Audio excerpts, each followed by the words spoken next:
US fighters scramble to intercept a fast-moving jet. Everybody knew that there was a major problem. Stand by. I can't quite see. But this is not a combat mission. Our job is to try to figure out what's wrong with that airplane. It's a mid-air emergency. 47 Bravo Alpha, Jacksonville. Please acknowledge. A private Learjet is hundreds of miles off course. For some reason, though, that crew is not communicating with air traffic control, and we need to find that out. Can he see anything in the cockpit? The aircraft was flying toward a large metropolitan area. Give me someone from Learjet. I need to know how long this plane can stay in the air. If it went down in those areas, there'd be mass casualties.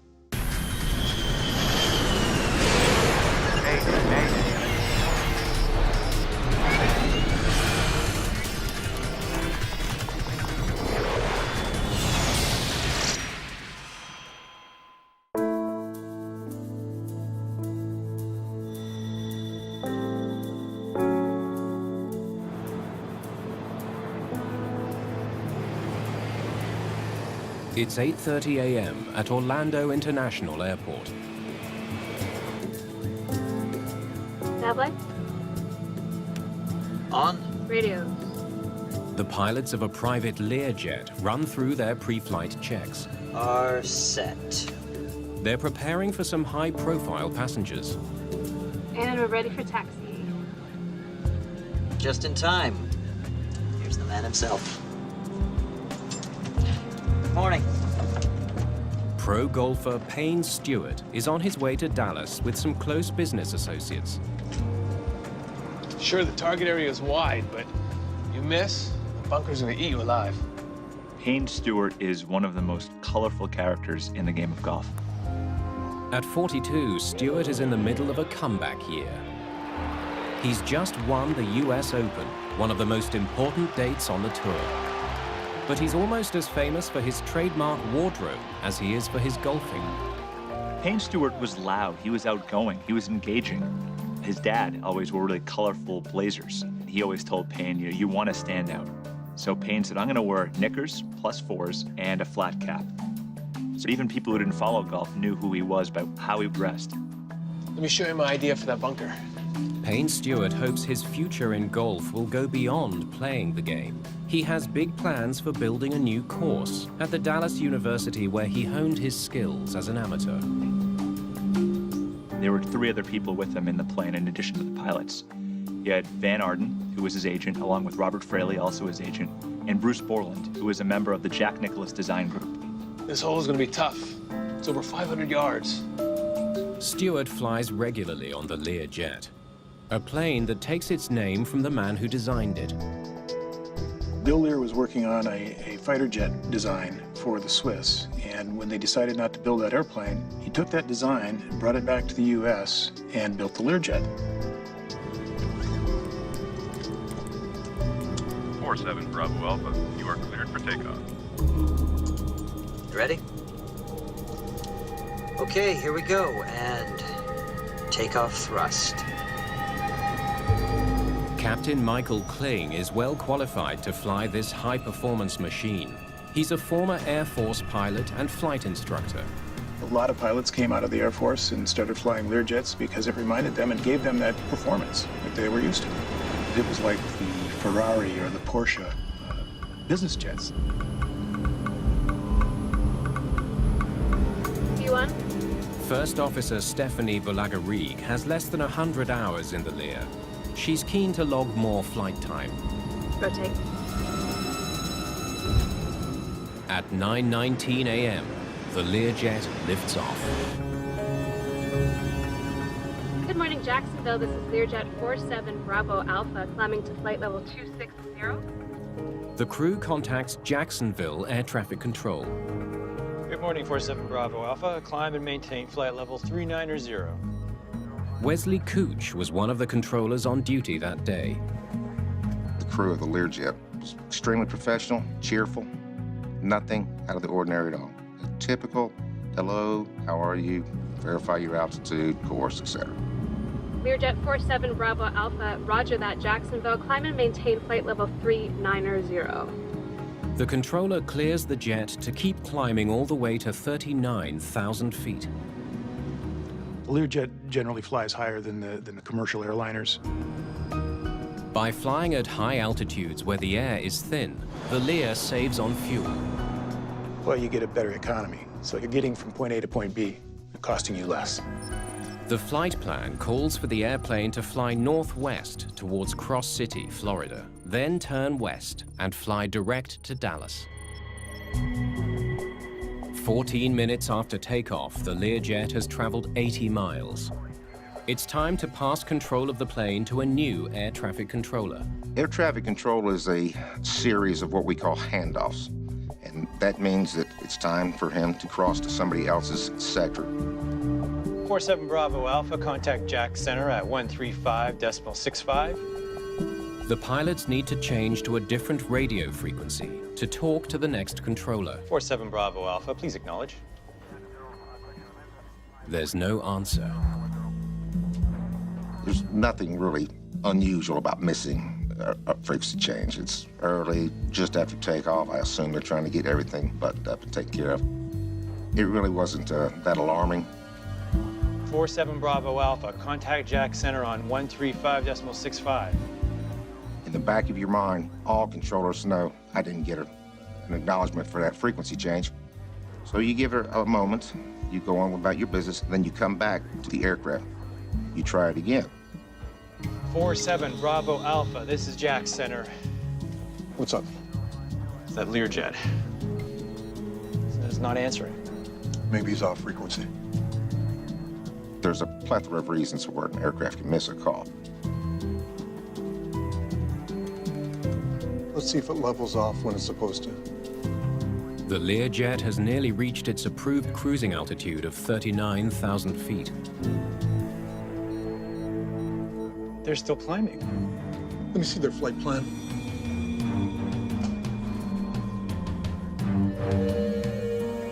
When it climbed through 39,000 feet, everybody knew that there was a major, major problem.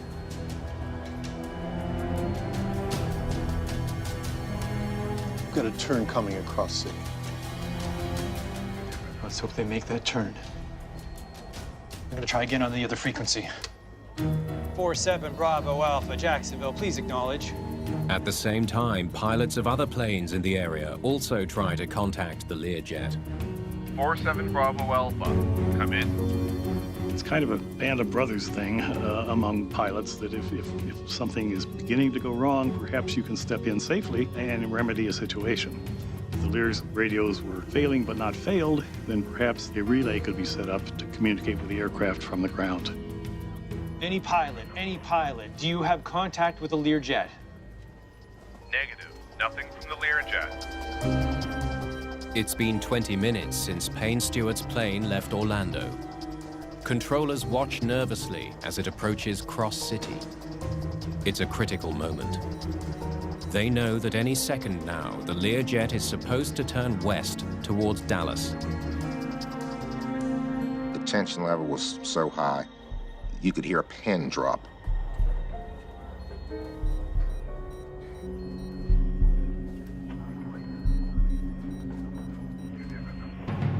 Damn it. It's not making a course correction. There was something terribly wrong. This is Jacksonville Center. I'm declaring an emergency. We're all kind of in shock and disbelief at this aircraft. Ben's in here. Experts at the National Transportation Safety Board are notified of the escalating emergency. Give me a map. Once the air traffic control system realized that the aircraft had gone rogue, so to speak, the next step is to try to figure out why.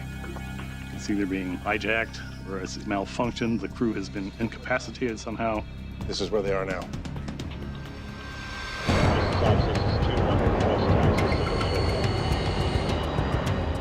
Controllers scramble F-16 fighters to track down the wayward Learjet. Is the crew incapacitated? Is there something wrong with the aircraft? For some reason, though, that crew is not communicating with air traffic control. So our job is to go up and find out why.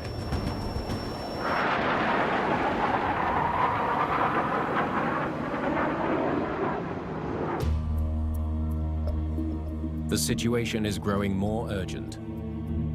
The runaway plane has been out of contact for more than an hour, and it's about to fly over the densely populated area around Memphis. Get me someone from Learjet. I need to know how long this plane can stay in the air.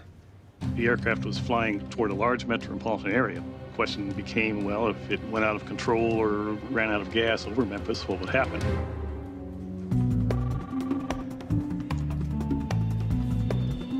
Learjet investigator Jim Tidball is immediately recruited to the team. Where is it right now?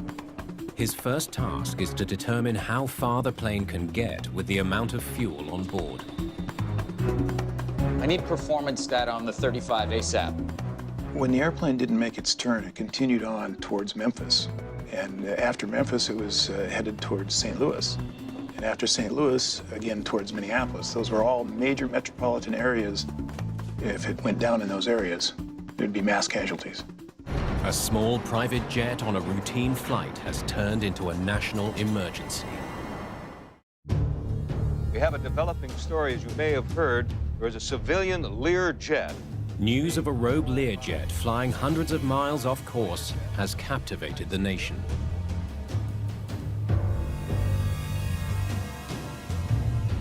Turn that up, would you?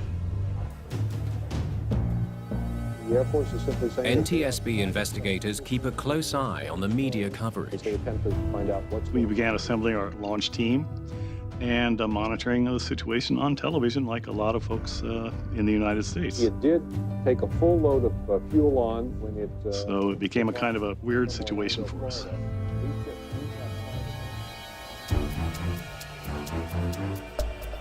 There's some good news.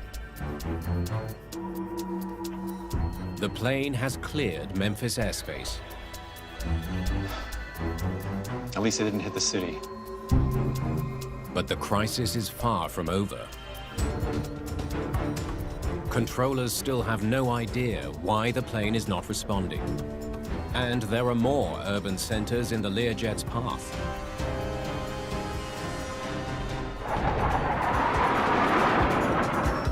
If it doesn't change course soon, the fighter jets may be forced to take drastic measures.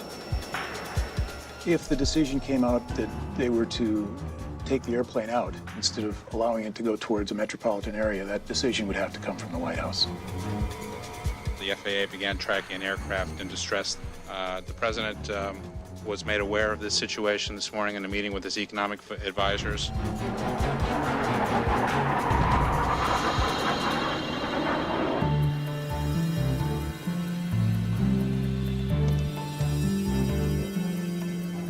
Okay, I think I got something. Jim Tidball has come up with a rough calculation of where the plane will run out of fuel. ATC kept giving the team real-time data as to where the airplane was, the heading that it was flying, etc. So we always knew where the airplane was, and calculating the fuel burn at those altitudes, we could figure how far it was going to go.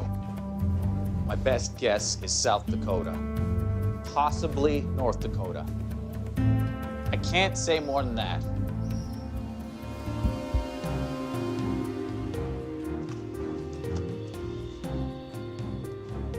Let's hope he's right. With any luck, they won't hit anything. That's the scary part of the whole equation here. Is it going to hit a house? Is it going to go down in a town? Big Midwest, but anything could be possible.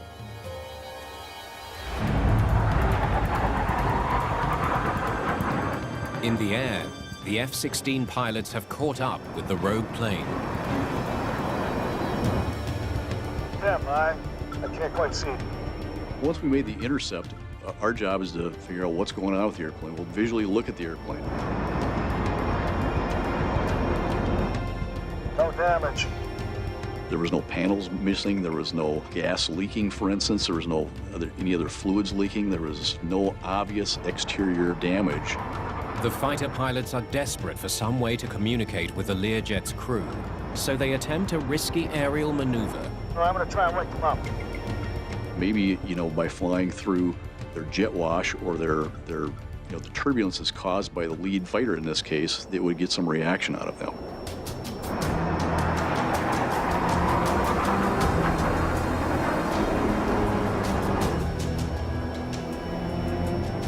You're hoping you get some movement. But it's no use. The Lear does not respond. Can he see anything in the cockpit? Stand by, I'm gonna go take a closer look. But Colonel Olson isn't giving up. Even though his F-16 is designed to fly at much higher speeds, he wrestles it closer to get a better look. Flying F-16 at low airspeed can be difficult, especially at high altitudes.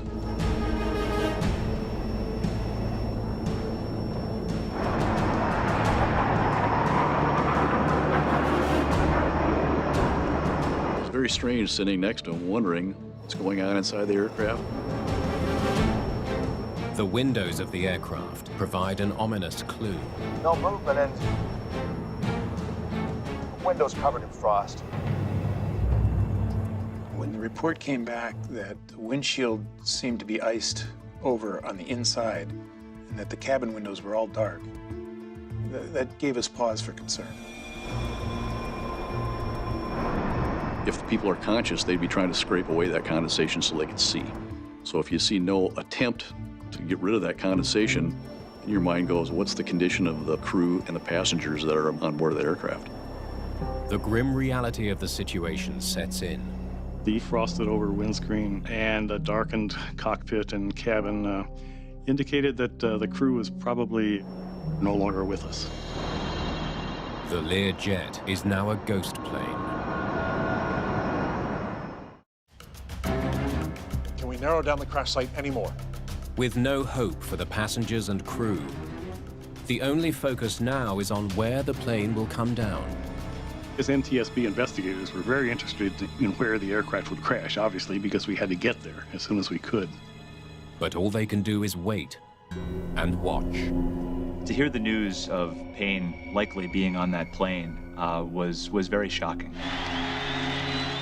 It didn't seem real. He's just winning the U.S. Open and grabbing Phil Mickelson's face and hoisting a trophy up.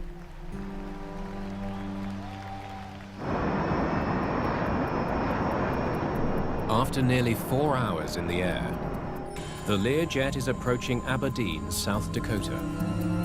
Got it. It could go down any time. According to calculations, the jet is almost out of fuel. At 10 minutes past 12, it happens. One of the engines just flamed out and it started turning. I said something like, look out, the aircraft is turning.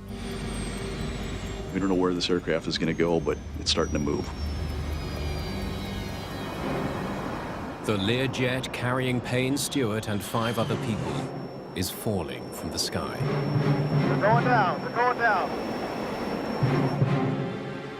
Where's it gonna hit? The F-16 attempts to follow, but the plane disappears into the clouds.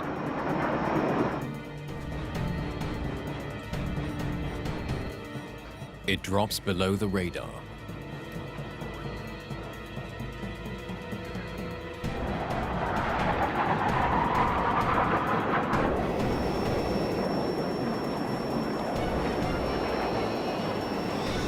Center, I've got a crash site.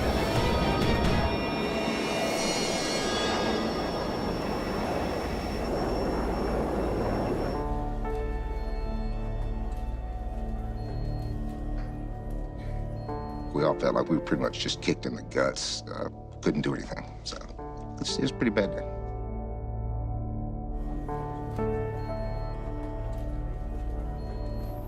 Payne Stewart's Learjet has slammed into a hayfield in South Dakota. There are no survivors. You have human beings on that aircraft, and they have a life, they have a family, they have a connection, they have a story. And you're part of the end of their story, unfortunately. So when you look back on it, it's a very, very sad deal.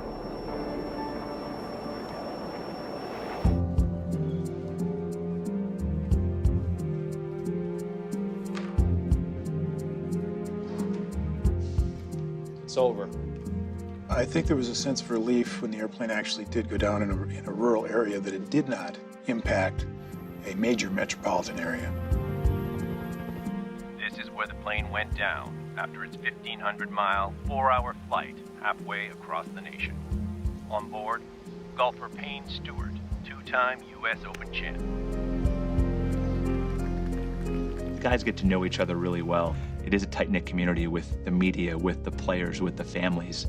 And for someone from that family to be taken away in such tragic fashion was really saddening.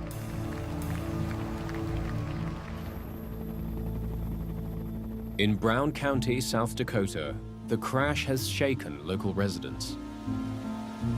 And after a few flips and flops and everything, it went straight down, and it took probably 12 seconds to hit the ground.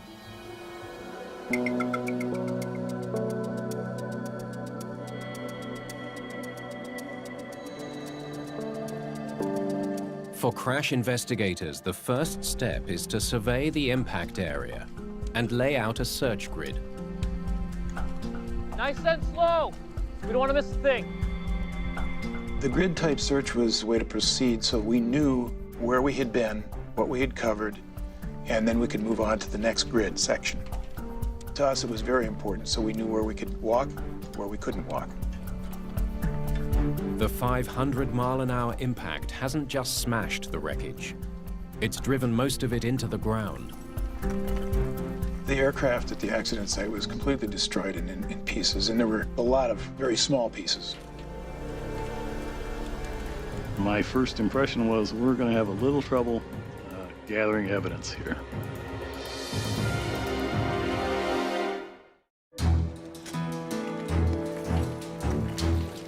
At the Learjet crash site, investigators dig through layers of earth. They search every inch of soil for wreckage. It almost became an archaeological dig, kind of unlayering the thing as we went down through the earth. A good investigator can't make decisions based on initial information. You have to have all the data before you can do an adequate job. As key pieces are recovered, investigators map out the position of the plane. They want to find the tail, and with it, the cockpit voice recorder. As we were looking through the debris in the crater, we started finding pieces that were close to the cockpit voice recorder. We knew we were looking in the right area. We felt confident that we'd find the CVR. Meanwhile, Bob Benson of the National Transportation Safety Board is piecing together what they know so far. Okay, let's see what we got. The lengthy pursuit of the flight has given him an unusual head start on the case. For an investigator to realize that an accident is going to occur before it happened is very unusual. It's a strange feeling, a sad feeling, to know an accident's going to occur, and you pack your bags early for once instead of later. The engines were okay. The F-16 folks were gathering data like both engines were running. They could see 2 contrails. It had some electrical power because navigation and rotating beacon lights were going on. The electrical was working. So what else do we know? The F-16 pilots also noticed some unusual fluctuations in the Learjet's altitude before it crashed. Stand by. I'm going to take a closer look. The Learjet was bobbing up and down in a steady rhythm known as porpoising. That probably was because the autopilot was set in a climb mode, and the aircraft was attempting to climb as high as it possibly could. But aerodynamically, there's a limit to that. And so it would get up to its very maximum ceiling and then go down and try to go back up and go down again. No pilot would deliberately fly a plane this way. I think they were unconscious, or worse, when the jets got the visual. There's another lead Benson urgently wants to pursue.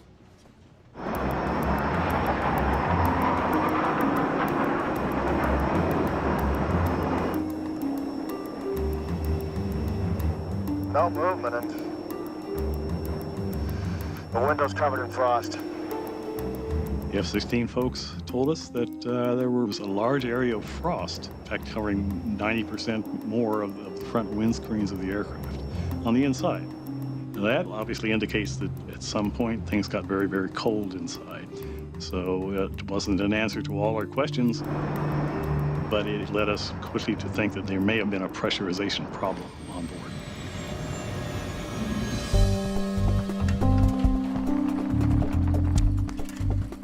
Investigators may be a step closer to finding answers.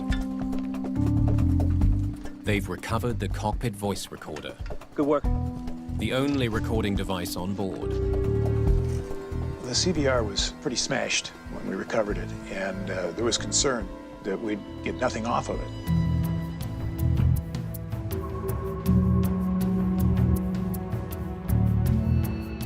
I only hope we hear something that tells us what went wrong. It was sent back immediately to the NTSB lab, and they did a fantastic job of piecing this thing together and getting data out of the CVR.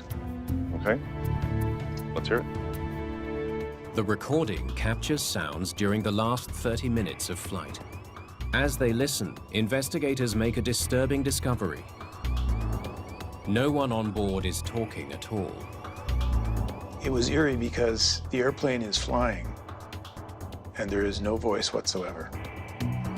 But there are other sounds, and if they can be identified, they could provide vital clues. Turn that up, please. We can hear warnings in the cockpit, buzzers, things like that. So even though no voices are heard, there's valuable stuff on those. That's the cabin altitude warning. We're definitely looking at a loss of pressure accident. The recording confirms Benson's hunch. The plane suffered some sort of decompression failure. The higher the altitude, the lower the air pressure gets. Good morning, Jacksonville. This is Learjet 47 Bravo Alpha climbing to flight level 260. Above 10,000 feet, the air outside is so thin that the cabin air must be pressurized so that pilots and passengers can get enough oxygen to breathe. Pressurization prevents the life-threatening condition called hypoxia. Dr. Mitchell Garber is an expert on just how quickly hypoxia can incapacitate a pilot. You've got maybe 4 or 5 seconds worth of actual oxygen in your brain, and then another 12 to 15 seconds in your circulation. Once all that is gone, things are going to go very horribly awry for you very, very quickly. The evidence paints a chilling picture.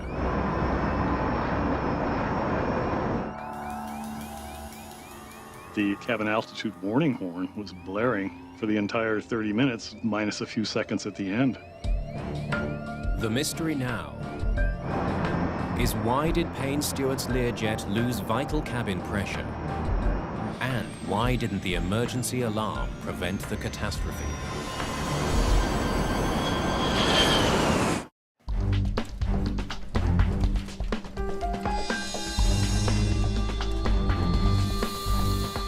Not much to go on. The search of the crash site turns up very little of the pressurization system, just a couple of damaged valves. The positive thing to do is work with what you have. You go to war with what you have, not with what you wish had. The flow control valve regulates how much air is drawn from the engines into the cabin. A problem with this valve could cause a depressurization. Even though components are heavily damaged, it's part of our training and our job to try as hard as we can to determine what the component was doing prior to the crash. Let's see what this can tell us.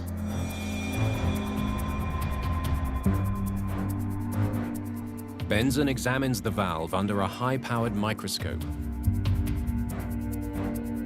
He makes an important discovery. Small scratches in the metal. At impact, parts hit parts and internal components hit internal components, and those cause witness marks. You could almost consider it to be a snapshot of what would happen at impact. Bingo.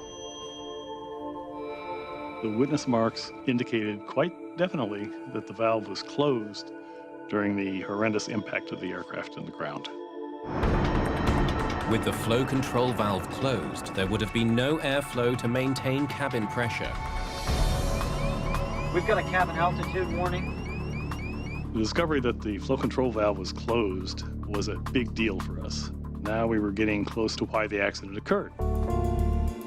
Setting the valve correctly is a routine part of every takeoff. Either the thing broke, or the crew took off without setting it.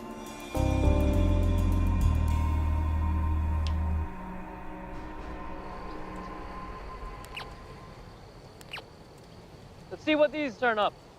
To check for mechanical failure, investigators need more pieces from the mechanism that opens and closes the valves. They step up search efforts at the crash site. We bought and rented metal detectors, and people were out there on their hands and knees, sifting through dirt with screens to try to find these components. Investigators fill crates with recovered parts. Any more wreckage from the pressurization system? But the valve mechanism is never recovered. When we find a clue and we can't follow it all the way to the end, it gets very frustrating for investigators. We know we've got a piece of the evidence, but not all the evidence. Play it from the top. I want to hear something she said before takeoff. Benson turns to air traffic control recordings that captured all radio calls with the Learjet's crew. Orlando Tower 47 Bravo Alpha requesting taxi. He hopes the recordings can tell him when the Learjet began to decompress. The air used to pressurize the plane comes from the engines, so it can feel a bit hot. That's why some pilots wait until the last minute before opening the airflow valve. V1? Did they forget to do this? Rotate.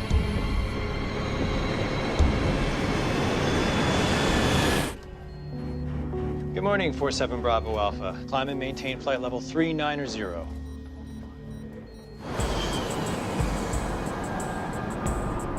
If they did forget to open the crucial valve at takeoff, they would have been affected by a lack of oxygen as soon as they climbed past 10,000 feet. The progression of hypoxia symptoms is probably most pronounced in the mental arena, in our ability to think, our ability to make determinations. It's one of the reasons it's so critical. Benson listens carefully to the voices. He wants to compare how the pilots sound on the ground with how they sound at higher altitudes where there's less oxygen. It was important for us to try to figure out at what altitude, what point in the flight, really, something began to go wrong. So far, so good. Play me something from later, after they climb past 10,000 feet. Changes in their voices could reveal when the pressure failed. You may get slurred speech as you do with intoxication. You may get slower speech as you do with intoxication. Good morning, Jacksonville. This is 47 Bravo Alpha. Climbing to flight level 260. She sounds the same to me.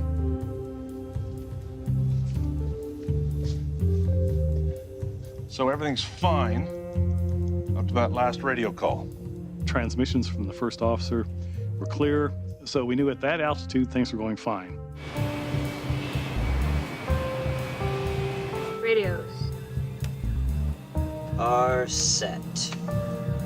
The timing tells Benson that the crew set the valve correctly at takeoff. cabin air switch. Normal. Something happened between their last radio call here and when they lost radio contact here. We had good transmissions from the flight crew, clear, without oxygen masks on, at an altitude of 28,000 feet. And 4 minutes later, as the aircraft was passing through 36,000 feet, air traffic control could not contact them. So that led us to believe that something pretty darned important happened between those two altitudes in that 4-minute window. Something must have happened to close the cabin air valve, but it's impossible to say whether it was human error or mechanical failure. Because of the chaotic nature of airplane accidents, you don't have a lot of clues sometimes. But that doesn't mean that we stop investigating.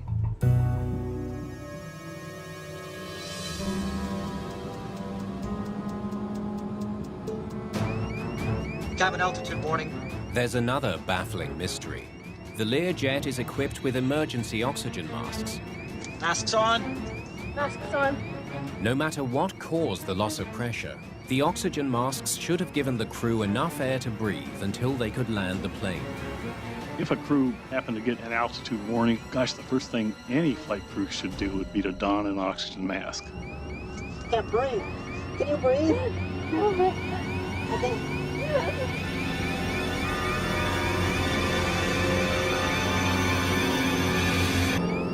Could the emergency oxygen system have somehow failed? Benson scours the Learjet's maintenance records. Looks like everything was working fine. He discovers that on several previous flights, the Learjet's crew used the masks without any problems. We did determine that the oxygen was on board and the crew could have used it. So now the question became, why didn't they use supplemental oxygen? Time to take a new approach.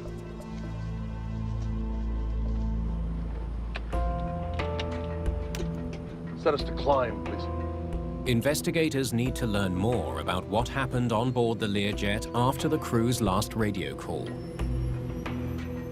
They hope a simulation of the flight will help. There goes the cabin altitude warning. Start the clock. You've got maybe 15 seconds to do something once you become in a environment that's almost eliminated with oxygen. Emergency checklist. Got it. Benson scans the same type of checklist binder used by the Learjet pilots. What he's about to discover could finally unravel the mystery and reveal why Payne Stewart's Learjet tumbled from the skies over South Dakota.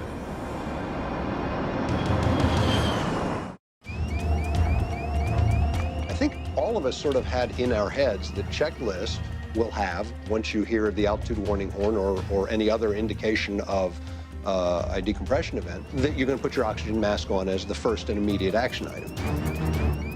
The simulated loss of cabin pressure leads Benson to an astounding discovery. The first item on the emergency checklist is not don oxygen masks. At 10,000 plus or minus 500 feet cabin altitude, control pressure to the outflow valve is trapped. Some of the wording at first glance was quite confusing. And I imagine it would be very confusing if you were under a distress situation and trying to figure out exactly what the checklist meant. This deactivates the automatic mode and stops cabin altitude from rising higher if the failure is in the automatic control system. I can't believe we still haven't put our oxygen masks on. We were surprised because it implied pretty strongly that you need to troubleshoot a pressurization problem, and if you can't fix it, then you don your oxygen masks. And that's counterintuitive to us. That was backwards, in fact. The first step should have been don oxygen masks. Okay, shut it down. I think I know what happened. Investigators now have a theory about what went wrong on board the Learjet. Everything is fine until about 24,000 feet. Then something causes the plane to lose pressure.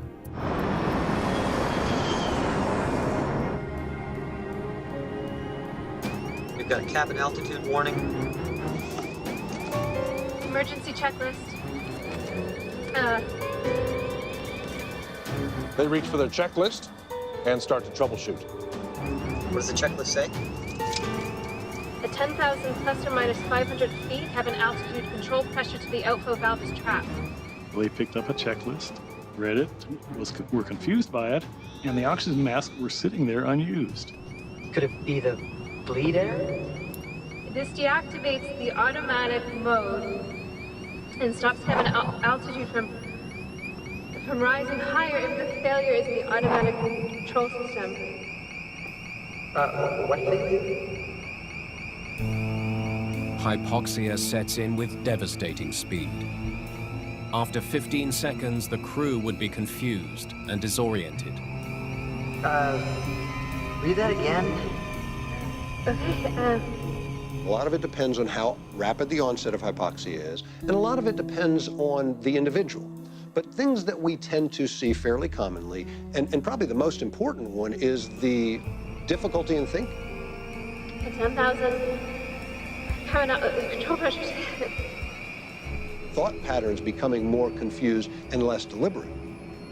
You actually start to lose consciousness.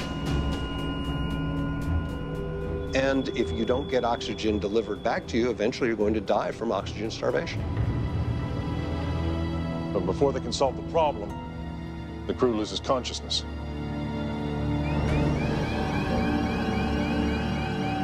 The Lear checklist, in a sense, a very real sense, could lead a crew astray. Without those masks on, they wouldn't stand a chance.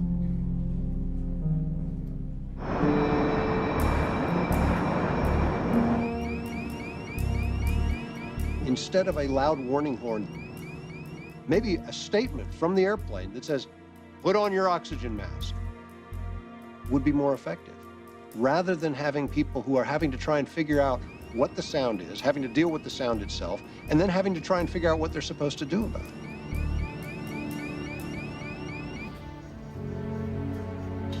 In the aftermath of the Learjet tragedy, Payne Stewart's family and friends, along with golf fans across the nation, come together in mourning.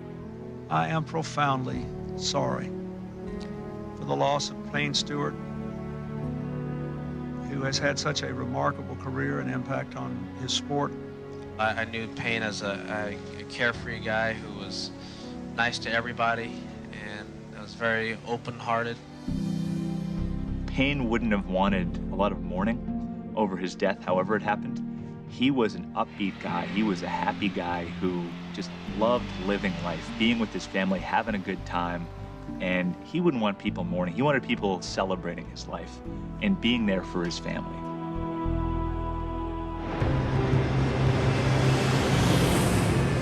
B1, rotate. Investigators are never able to determine conclusively what caused the plane to lose pressure. The decompression could have been caused by a leaky seal on a door, a small leak about the size of a pencil in the side of the aircraft, malfunction within the system. So we don't know. But whatever the reason, the crew would likely have recovered if they'd put their masks on. The NTSB, in its report, ultimately concluded that had they received oxygen in a timely manner, it's likely that we would not be talking about this particular accident today. We've got a cabin altitude warning. Emergency checklist. Following the investigation, the NTSB recommends important changes to aviation checklists.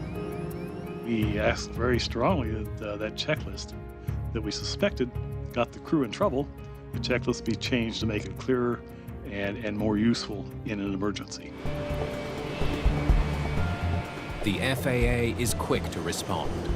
Don oxygen masks is now the first item on the checklist, not just for Learjets, but for every similar plane in the sky. We were pleased with the results. The checklist was changed, again, not only for the Lear, but the FAA insisted that other aircraft, other business jets, recheck their checklist to make sure they made sense.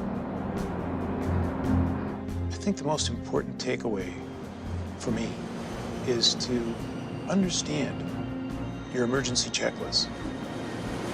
There are emergency checklists for a reason. That's to keep you safe.